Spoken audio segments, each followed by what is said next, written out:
Nelly the Newt and friends. Before we begin, take a look at this little video of a real life newt. You can see him here crawling through the grass. Check him out. Now let's read together. Nelly the Newt. Nelly the Newt lived in a lake in the middle of the forest. He had bright red scales and a little tail. He was a really fast swimmer and liked to eat bugs for dinner.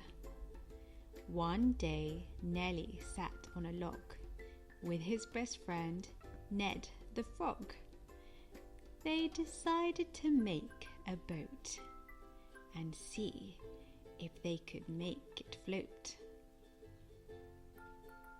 Nelly and Ned found twigs and leaves and acorns that had fallen from the trees. They put everything together using sap as glue. Here's the boat they made. They counted 1, 2, 3, and off they flew. All the animals were surprised to see Nelly the Newt and Ned the frog sailing by. "Oh no!" Ned cried as the boat hit a rock. "Let's jump!" shouted Nelly before it sunk. Now, Ned and Nelly had somewhere to play under the water any time of the day. Wonderful. I hope you enjoyed this little story.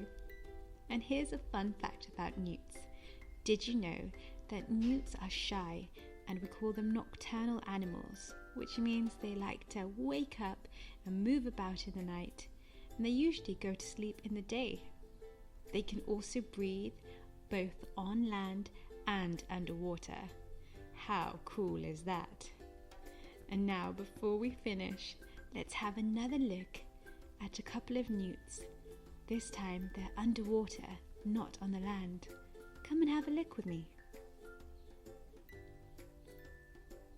There you can see him gently gliding through the water, sinking to the bottom. But he's just okay, he can breathe. Oh, and there is another one. He has a friend here. And they're about to go off and race each other. And let's see them go.